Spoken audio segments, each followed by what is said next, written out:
सिद्धेभ्यः ओम नमः सिद्धेभ्यः मोक्षमार्गस्य नेतारं भेत्तारं कर्म भूभृतां ज्ञातारं विश्वतत्त्वानां वंदे तद्गुणलब्धये। बोलो देवादिदेव 1008 श्री हंसनाथ भगवान की जय। आचार्य उमा स्वामी महामुनिराज की जय। आचार्य पूज्यपाद स्वामी महामुनिराज की जय। संत शिरोमणि आचार्य गुरुवर विद्यासागर जी महामुनिराज की जय। निर्यापक श्रवण मुनि पुंगव श्री सुधा सागर जी महामुनि राज की जय। समस्त मुनि संघ की जय।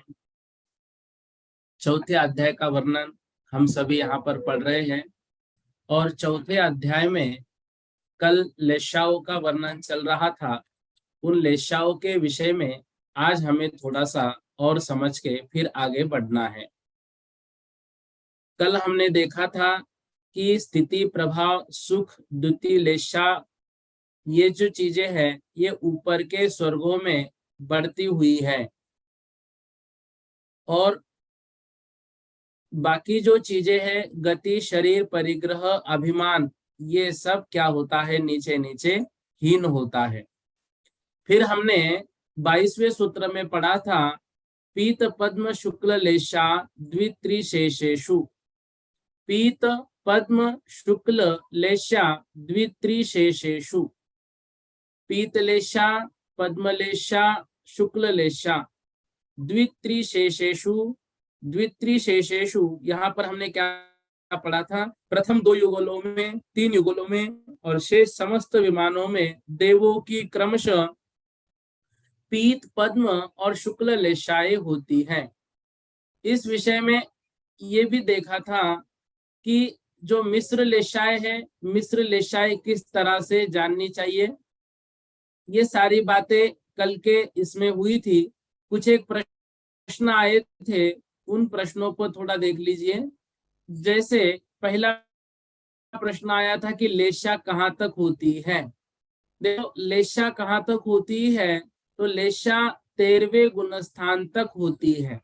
अब मन में प्रश्न आएगा कि 10वें गुणस्थान के आगे तो कषाय है ही नहीं है, और लेशा की व्याख्या तो करते हैं कि कषाय के उदय से अनुरंजित योग की प्रवृत्ति। ठीक है ना, व्याख्या क्या करते हैं? कषाय के उदय से अनुरंजित योग की प्रवृत्ति। फिर 10वें गुणस्थान के आगे कषाय नहीं है तो फिर लेशा कैसे होगी? देखो इस विषय में थोड़ा अच्छे से समझिएगा। लेशा 2 प्रकार की होती है, एक द्रव्य लेशा, दूसरी भाव लेशा। इसमें जो शरीर के वर्ण की बात आती है, जो हमारे शरीर का वर्ण है वो द्रव्य लेशा, और कषाय के उदय से अनुरंजित योग प्रवृत्ति का नाम भावलेशा। अब यदि कषाय से अनुरंजित योग प्रवृत्ति का नाम लेशा है तो फिर 11वें, 12वें और 13वें गुणस्थान में तो कषाय का उदय नहीं है, कषाय का अस्तित्व नहीं है। फिर वहां पे शुक्ल लेशा क्यों कही है, वह कैसे घटित होगी? इस विषय में पंडित साहब जी ने, स्वर्गीय पंडित श्री रतनलाल जी बेनाला साहब ने बहुत अच्छे से समझाया था। उन्होंने कहा था, आचार्य वीरसेन स्वामी ने इसके बारे में बहुत अच्छी व्याख्या की है। 11वें, 12वें और 13वें गुणस्थान में लेशा का अभाव बिल्कुल नहीं है। कषाय का अभाव है लेकिन लेशा का अभाव नहीं है, क्योंकि लेशा में योग की प्रधानता है, कषाय की नहीं। ये जो सामान्य से व्याख्या है, ये जो सामान्य से व्याख्या है कषाय से अनुरंजित योग की प्रवृत्ति। लेशा की सही परिभाषा क्या होगी? जो आत्मा को कर्म से लिप्त करती है उसे लेशा कहते हैं। विषय को समझिए, जो आत्मा को कर्मों से लिप्त करती है उसे लेशा कहते हैं। अब कर्मों का आश्रय 13वें गुणस्थान तक पाया जाता है, अतः अरिहंत अवस्था में भी शुक्ल लेशा मानी गई है। ये विषय बहुत अच्छे से याद रखना। एक भैया ने ये प्रश्न पूछा था, उनको बोला था मैं कक्षा में बताऊंगा, शायद उनका भी ये विषय क्लियर हो गया होगा। नहीं हुआ है तो आप रेज हैंड कर दीजिए इस विषय में, जिन्होंने प्रश्न व्हाट्सएप पर भेजा था। अब देखो, लेशा और कषाय में अंतर क्या है? तो समाधान यह है कि जो आत्मा को कष्ट है, मतलब दुख देता है, वह कषाय है, और जो आत्मा व कर्म का संबंध करने वाली है वह लेशा होती है। आत्मा और कर्मों का संबंध करने वाली लेशा होती है। अब लेशा जो है, लेशा, कल एक बात आई थी, लेशा के आप 6 परिणाम बता रहे हैं, परिणति बता रही है। मतलब कल जो सर्वार सिद्धि में व्याख्या आई थी, उस व्याख्या में हमने क्या पढ़ा था? लेशा के जो है वह 6 भेद हैं।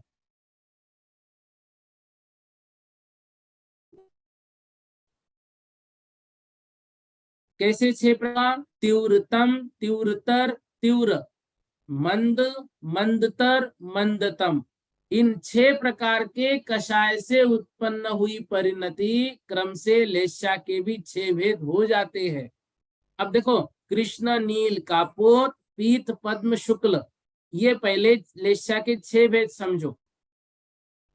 फिर इसके 3 अंश होते हैं, जघन्यांश और उत्तम अंश।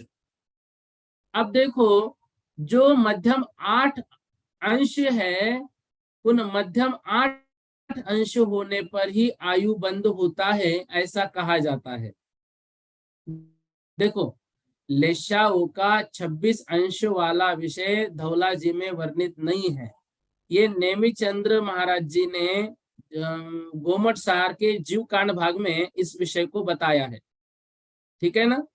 तो जो लेशाएं होती है, उन लेशाओं के जो अंश होते हैं वो मध्यम, जघन्य और उत्तम, इन 3 अंशों से ही विषय करना है हमेशा।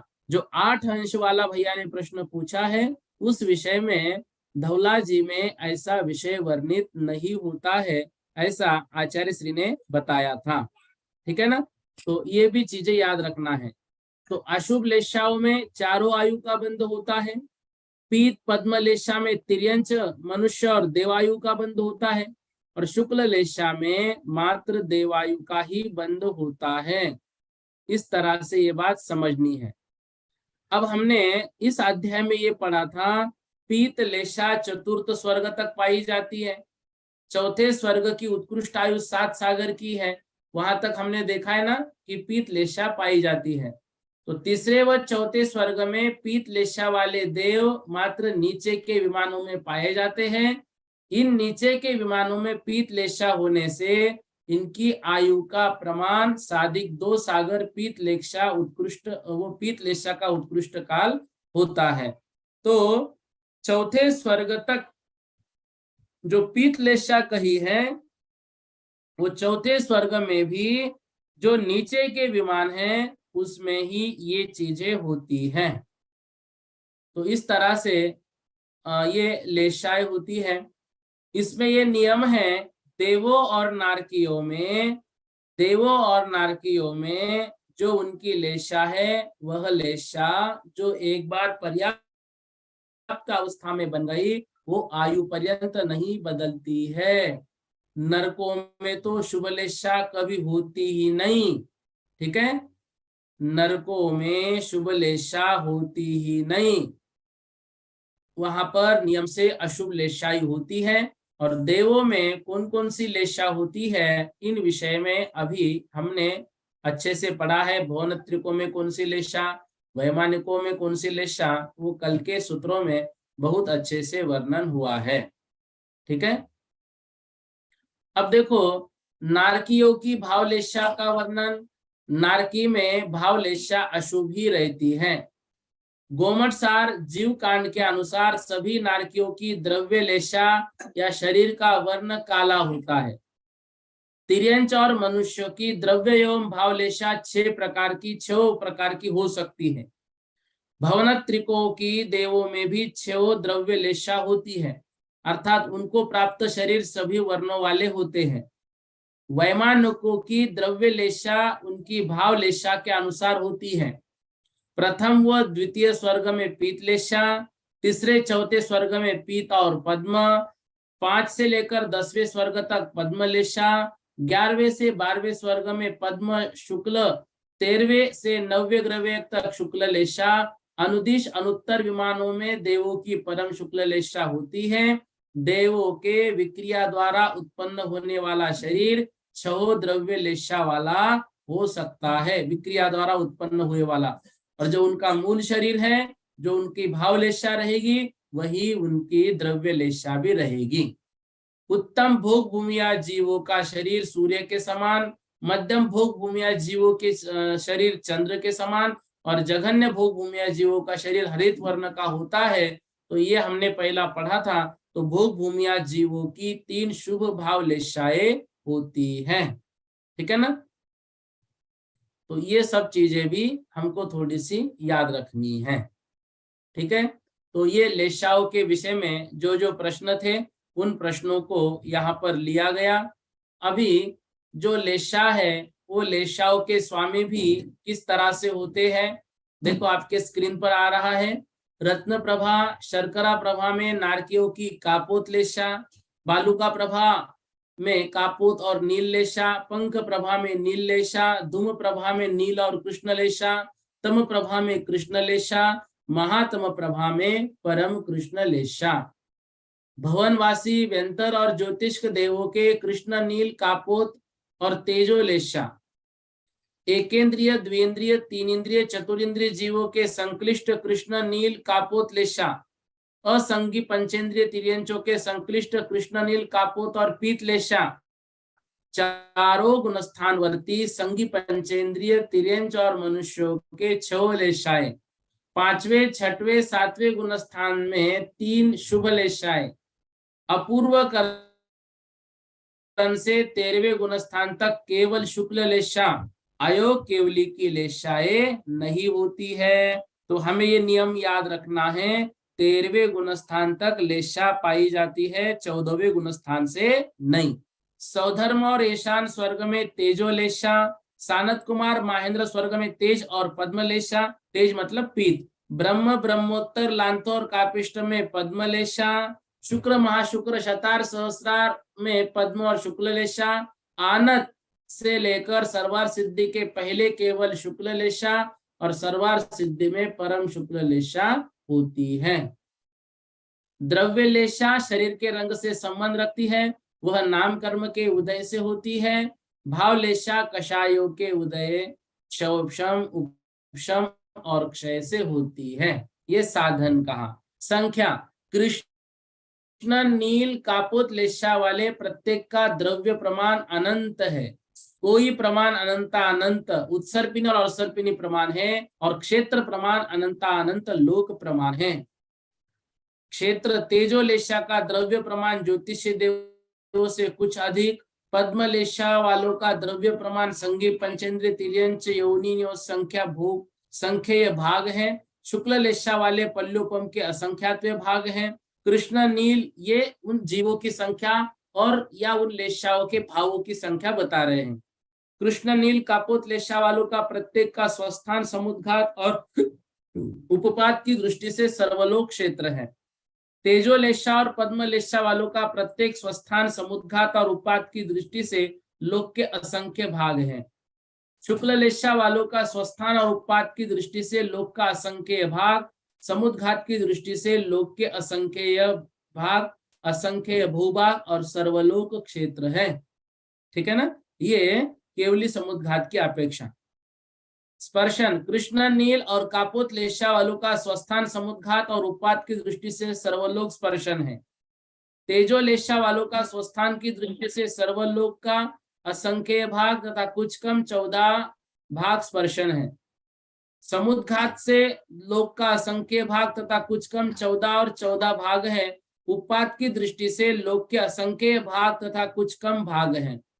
पद्मलेशा वालों का स्वस्थान और समुद्घात से लोक का असंख्य भाग तथा कुछ कम 14 भाग है। उत्पात की दृष्टि से लोक का असंख्य भाग कुछ कम 14 भाग है। शुक्ल लेशा वालों का स्वस्थान और उत्पात की दृष्टि से लोक का असंख्य भाग कुछ कम 14 भाग स्पर्शन है। समुद्घात की दृष्टि से लोक का असंख्य भाग कुछ कम 14 भाग असंख्य भूभाग और सर्वलोक स्पर्शन है। देखो ये विषय समझ में आए, ठीक नहीं समझ में आए एक बार रिवीजन से समझ लेना। बता रहे कि वो लेशा कहाँ कहाँ तक पाई जाएगी। काल, कृष्ण नील कापोत लेशा वालों का प्रत्येक का जघन्य अंतर्मूर्त और उत्कृष्ट कुछ अधिक 33 सागर, 17 सागर और 7 सागर है। तेज पद्म और शुक्ल लेशा वालों का प्रत्येक का जघन्य अंतर्मूर्त उत्कृष्ट से अधिक 2 सागर, 18 सागर और 33 सागर है। ये उसका काल है, वो लेशा कब तक रह सकती हैं। अंतर, कृष्णा नील कापोत लेशा वालों का प्रत्येक का जघन्य अंतर्मूर्त है और उत्कृष्ट कुछ अधिक 33 सागर है। तेज पद्म ये अंतर किस हिसाब से भाई, वो लेशा हमने प्राप्त की, अब प्राप्त करने में कितना अंतर पड़ सकता है।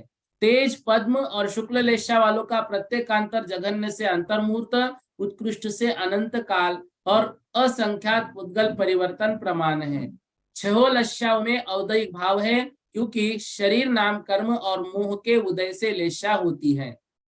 अल्प बहुत्व, सबसे कम शुक्ल लेशा वाले, उसके बाद शुक्ल लेशा से असंख्यात गुने तेजो लेशा वाले, ठीक है ना, उससे असंख्यात गुने कापोत लेशा वाले, उससे अनंत गुने नील लेशा वाले, उससे अनंत गुने कृष्ण लेशा वाले जीव अधिक अधिक होते हैं। इस तरह से ये विषय थोड़ा सा हमको समझना है।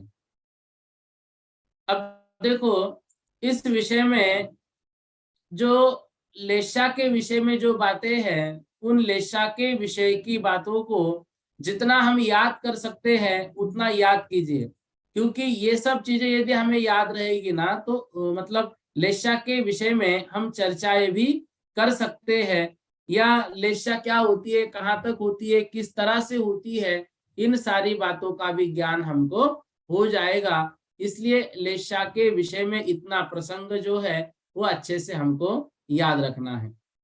अब फिर इसमें कहा है द्वित्रिशेषेषु, पीत पद्म शुक्ल लेशा द्वित्रिशेषेषु।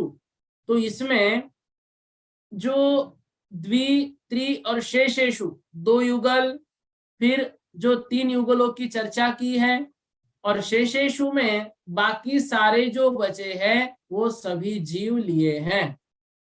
तो जो देव गति में शेषेषु मतलब वहां पर सीधा सीधा पहली जो 2 युगल हैं, उसके बाद 3 स्वर्ग युगल हैं, और फिर शेष सब स्वर्ग शेषेषु में आएंगे। तो इसमें प्रश्न ऐसा आ सकता है, वैमानिक देवों के कौन कौन सी लेशा होती है।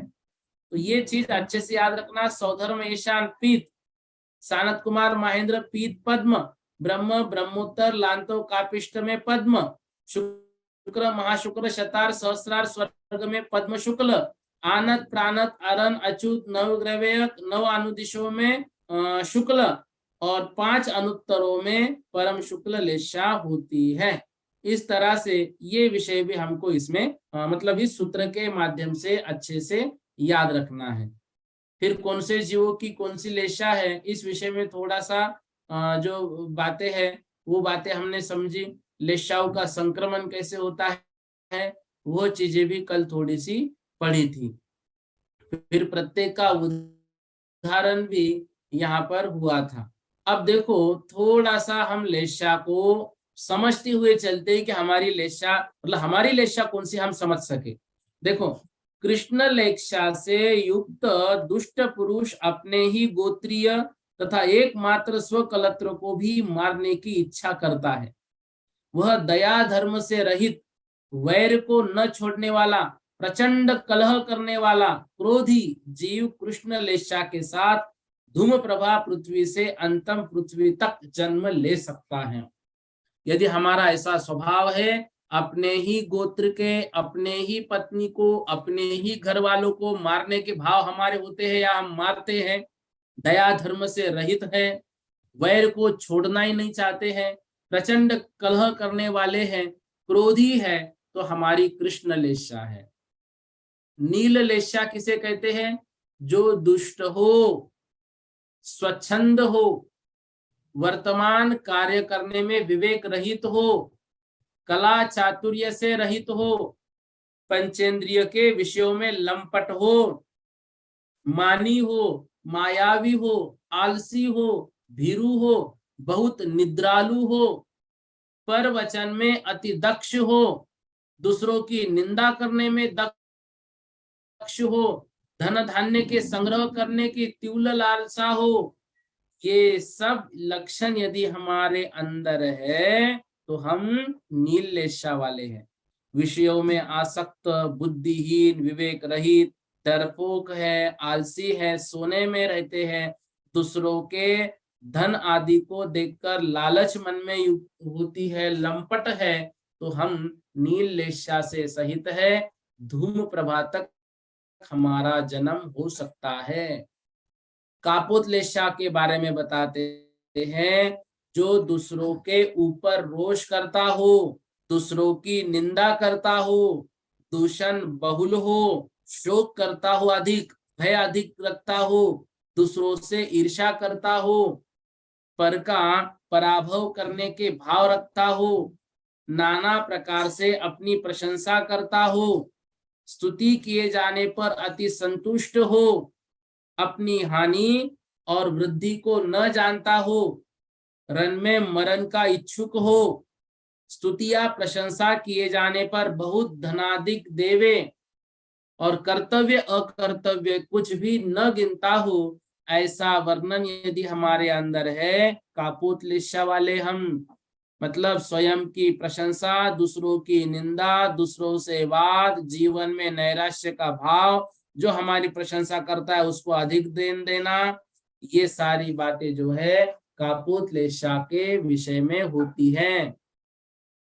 पीत लेशा, जो अपने कर्तव्य अकर्तव्य और सेव्य असव्य को जानता हो, सब में समदर्शी हो, दया और दान में रत हो, मृदु स्वभावी और ज्ञानी हो, ये सब तेजो लेशा वाले मतलब पीत लेशा वाले होते हैं।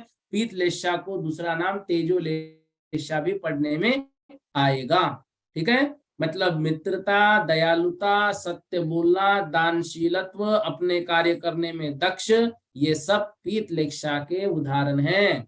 पद्मलेशा, जो त्यागी हो, भद्र हो, सच्चा हो, उत्तम काम करने वाला हो, बहुत अपराध या हानि होने पर भी क्षमा कर दे, साधु जनों के गुणों के पूजन में निरत हो, ये सब पद्मलेशा के लक्षण हैं। इस तरह का हमारा व्यवहार होना चाहिए। शुक्ल लेशा, जो पक्षपात न करता हो, निदान न करता हो, सब में समान व्यवहार करता हो, जिसे पर में राग द्वेष या स्नेह न हो, ये सब शुक्ल लेशा के लक्षण हैं।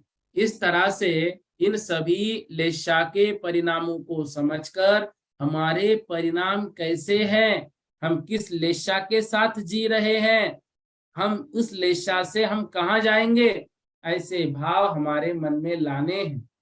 ठीक है ना, क्योंकि अशुभ लेशा में मरण करने वाला अधिकाधिक नरकों में जाता है। ठीक है ना, और शुभ लेशा में मरण करने वाला अधिकाधिक देव मनुष्य गति में जाता है।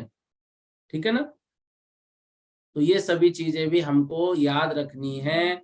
लेशा कैसे होती है, लेशा के भाव कैसे होती है, हमारी लेशा कौन सी है। ठीक है ना, तो जो लेशा है वह लेशा हमारे शरीर का वर्ण द्रव्य लेशा, और जो हमारे मन के परिणाम है वह भाव लेशा होती है। देखो, अब हमें हमारे परिणामों को शुद्ध करने का वक्त आ गया है।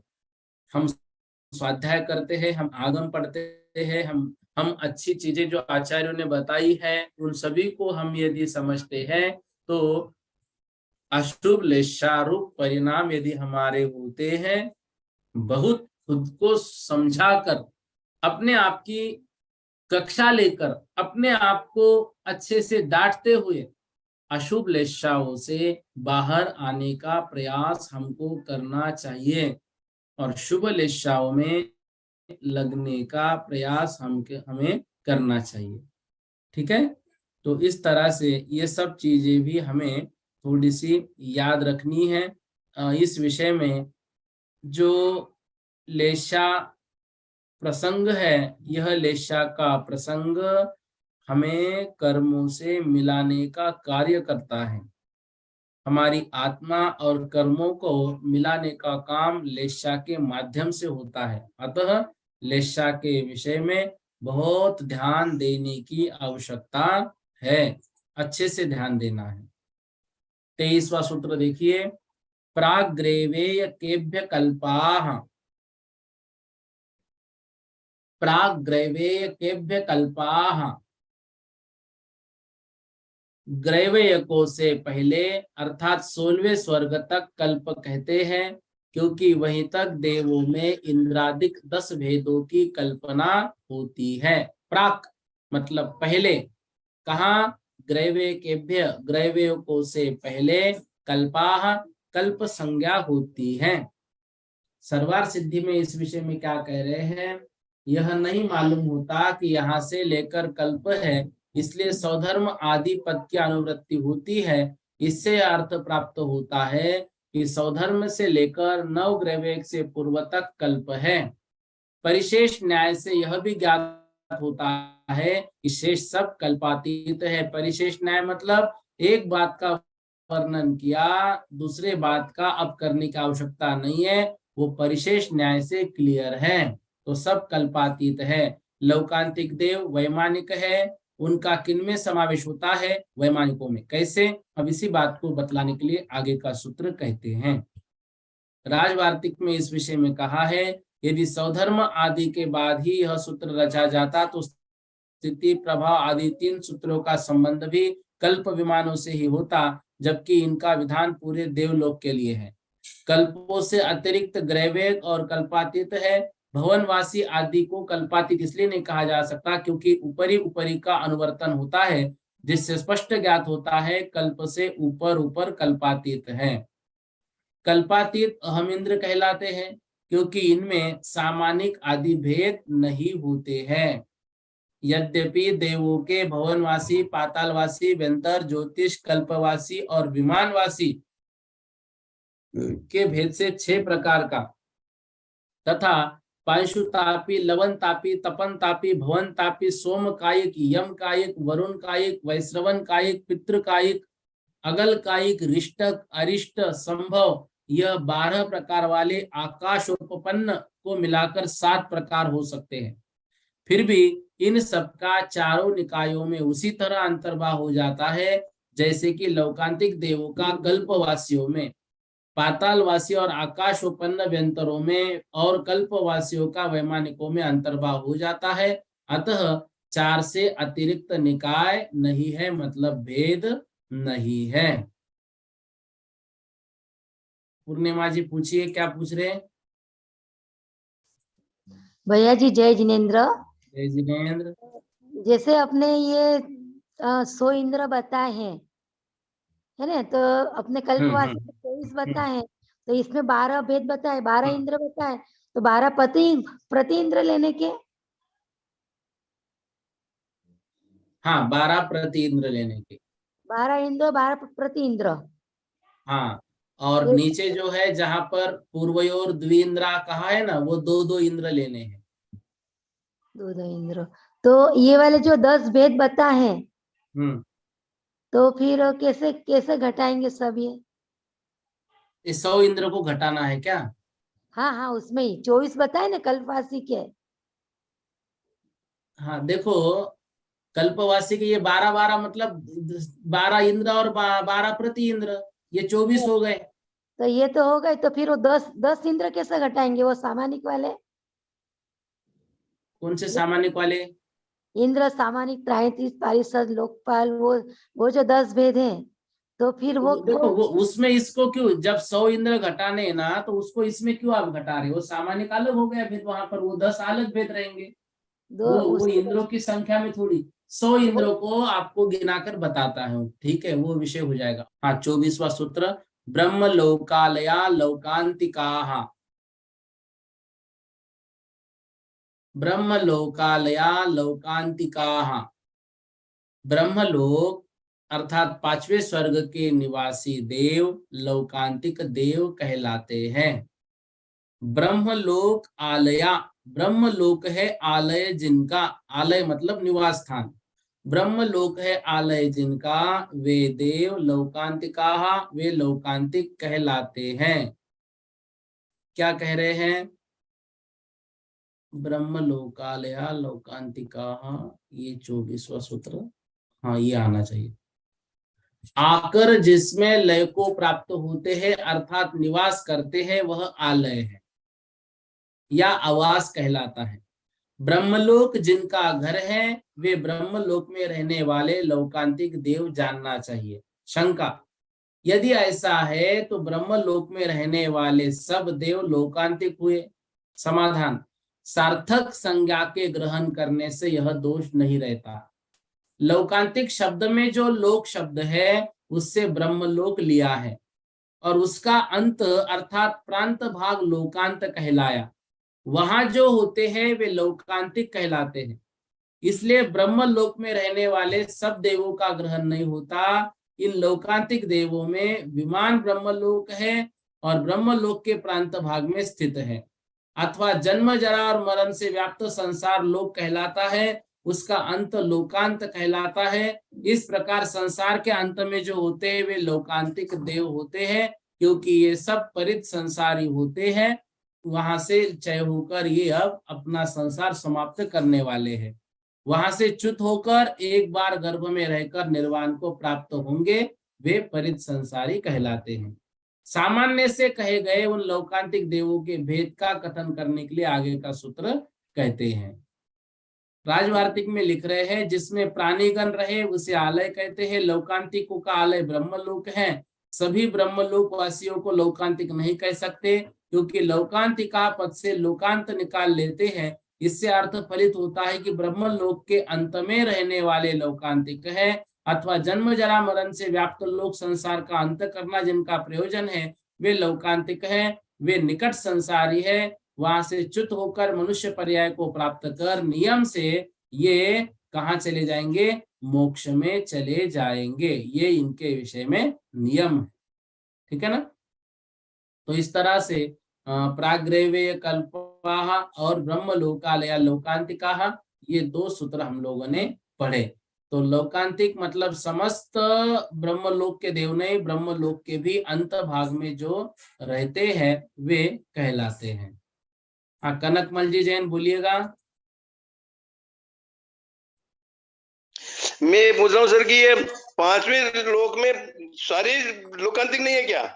नहीं नहीं नहीं, देखो ब्रह्मलोक सामान्य पद होने पर भी 5वें स्वर्ग के निवासी सभी लौकांतिक नहीं होते, क्योंकि ब्रह्मलोक का अंत लोकांत और उसमें रहने वाले लौकांतिक। इस लौकांतिक का फलितार्थ ब्रह्मलोक के अंत में रहने वाले जो है वे लौकांतिक कहलाते हैं, ठीक है। अच्छा, 5वें लोक वाले सारे नहीं है?